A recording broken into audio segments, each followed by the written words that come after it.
Hi everyone, it's Margaret here with 60andMe. Thanks for being here today. I hope that you're doing well wherever you are. It's a very sunny autumn day here. I don't know when you're watching this video, but I hope the weather is good with you and that you're finding some way of finding peace in your life at the moment. I know it is challenging. Now here at 60andMe, we talk about all kinds of topics related to aging, fashion and beauty to retirement, downsizing, just about everything in between, well-being and nutrition, exercise. But one of the things that sort of underlies it all is our general attitude to the world. Are you an optimist or a pessimist?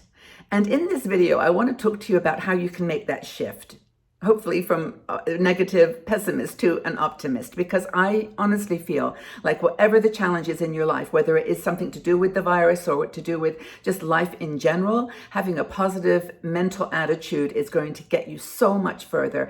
And it's one of the things that I've just kind of been developing in myself as well, because I think biologically, we are kind of programmed to look for the negative in things. I think that, it's our caveman woman mentality, which is, what's going to go wrong? How is that going to be, a good result or a bad result? It's like you're always questioning and you're almost programmed to protect yourself, to go into that fight or flight mode when there's something out there that's going to maybe potentially hurt you or someone that you love.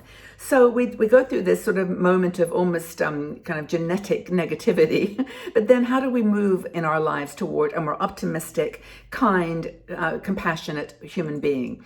Now, one of our bloggers is Romney Humphrey, and Romney actually writes about her transition from negative to positive, and I just thought it was such an interesting journey that we all have to deal with, and she gives some practical advice, and I want to share that with you today so that you can actually make the jump yourself. Kind of, like, it's so funny. There's like characters. I'm reading little books to my son or my grandson about, Winnie the Pooh. And there's always like Tigger, who's always bouncing and jumping around and happy all the time. And Winnie the Pooh, which is kind of oblivious to like, whatever, I don't even know what that means, but I'm going to like it anyway because it's today.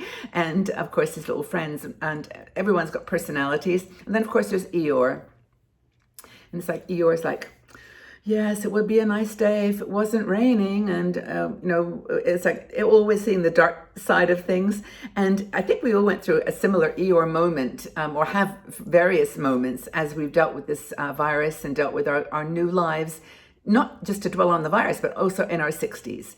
And I think one of them is all, we adjust to changes that are going into our, coming into our lives with the virus. It's, denial and fear, hope, praying, just sort of wonder, disbelief, shock. I know I asked once for people to give me one word to describe how they're feeling right now. And it was like, just numb, unbelievable, just cannot deal with this. It's just, too much. And we actually, added our own flair of negativity to that by saying, well, that wasn't a very smart thing to do, or the government should have done that, or that wasn't a super good decision, or, well, if only they had, or only if we had. And of course, I've always just felt like we're all doing the best we can here. Like this is not the second or third time we've had this situation. It's the first time we've ever had to deal with it like this. So everyone's just doing what they can. And yes, it would be great if we had a global response where every country responded the same way, but it's just not going to happen. Everyone in every state in the United States, every country in Europe is just doing their best. And I think that we shouldn't really be giving ourselves permission to be negative and dark about it. We have to just say, actually, maybe genuinely you could do better. maybe there is a better way. But I think that we just have to kind of cope with this, get rid of the Eeyore, I told you so. I told you it was going to do that. I told you that would happen. And just say, look, let's just keep moving forward. Let's just try to be positive and make the best of this. So anyway, Romney said that she never actually devoted the time to being a positive person. It was just always easier to just be a little grumpy and negative. But she decided to turn into an optimist. And I think this is kind of a cool, when you actually make a distinct decision like that. So making a personality shift is challenging, of course, at any time in your life. But you've got to, kind of, first of all, I think, look at others, look at people that are doing it well, and just say, how is that person managing? How have they tweaked their philosophical and psychological, approach to this, so that they're doing things, physically doing things, practically doing things that are making a difference. I am wearing new earrings. I decided that I've got so many little bits of jewelry and necklaces and things. I thought, oh, what the heck? I'll just wear my little bright heart necklace today. And it's just, doing things that are going to make you smile, are going to make you shine, make you feel good. And that's the sort of the transition between, I don't have anything to wear, to, yeah, I have lots to wear and I'm going to put a necklace on or a scarf and I'm going to make it special. So anyway, Romney looked at friends who were doing this well, and she found there were some things they were doing that she could do too. And she just had never given herself either permission or time or whatever to do it. So she decided, like, for example, a lot of people were doing online paintings. Online courses. So she just looked online and found some cool things that were her, that matched her or that sparked an interest in her, and, started doing, in her case, a painting online course. Other people started writing. One person she knew did a travel blog, and that's actually a really cool thing to do too, because if you're really a traveler, like a bit like I am, I mean, I'm so depressed about not being able to travel, but if you are, just write about it, research it, watch videos, watch movies, do anything that's really fun. She's chose to do some calculated things, she says, that were like minimal risk, still the negative there, maybe it will go wrong. She decided to go minimal risk and try things like learning to play the ukulele, which brought back such memories for me, because I remember when I was like in my early 20s, I made a ukulele. I was with this person who, he was a musician, and we decided, we're going to make instruments. So I made a ukulele. This is when I was in Boulder. And I can remember actually sitting on the roof. We had a flat that had like a roof, and we were sitting on the top of it and just making this wooden ukulele, and how beautiful it was. And it made sound at the end, and I couldn't play it, but it was a beautiful project. So anyway, Romney did this. She started lessons how to play the ukulele on YouTube, and the next thing she did was bought a secondhand rowing machine.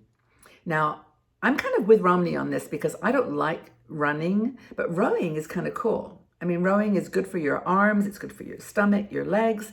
So you can get some of them that are like fold up, that you can put in a closet, so you don't have to have it as a permanent reminder of being a failure, which is your negative. I don't know how to do it. I don't do enough exercise.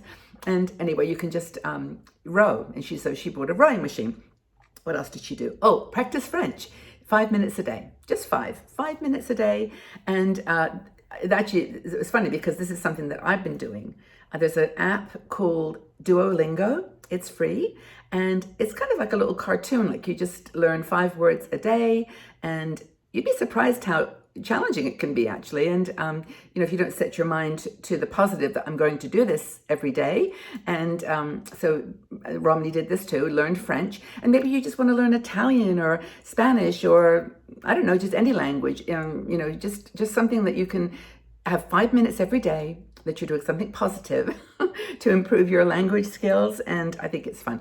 I also listen to the news. I listen to France 24, which is France 24, which is a news channel that is neither left nor right down the middle, and it's local news. So I learn, they do lots of interviews in French with subtitles, so I get to practice my French listening. And also they do news global, so they're very global news as well, which is, for me, really appreciated. So another thing, what else do I do? Oh, cartoons are good too. And I often suggest to Max that we watch, my grandson, that we watch, something in a different language just for fun. And he's actually very good at picking up language. Kids are super at this. But anyway, changing your pace in general, doing some things that are a little different, low risk like Romney, no big failure with, playing the ukulele or joining a painting class. You can also do things that are more global. You can help, and you can help locally. There's lots and lots and lots of need right now. There's so much need for donations, for help online, virtual volunteering, talking to people in care homes, just sharing your time with people. And also there's things like in Bali, I'm supporting a group that's doing plastic collection. Yes, garbage. And what they're doing is you give a donation to this group to buy rice, and I gave like $50 because I really believed in this one. And they buy a lot of rice and then give it to the villagers who bring them plastic from the rivers, from the us tourists have left for them, unfortunately. And as they bring these bits of plastic to the center, they get rice to eat for their family. So there's things like that all over the world that you can do. And if you know of any that you'd like to talk about, please let us know. If you've got any projects or any,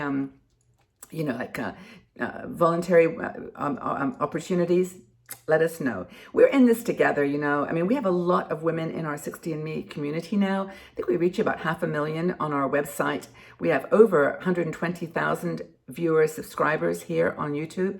And I would love you, by the way, to be the 120,001. Join us, please, because then YouTube gives our video more exposure. That's all it's about. It doesn't benefit me financially or anything. It's just about getting out the word. So that's one good thing. And also press that notification bell, because that actually then tells you when I post a new video.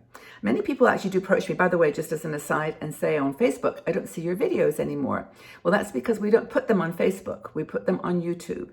And many times there are links from Facebook to the video, but it's much better just to subscribe here on YouTube.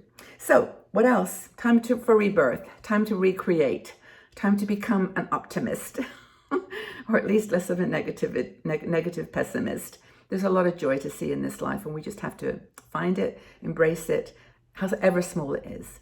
My earrings are jangling. I hope they're not jangling too much to make a noise.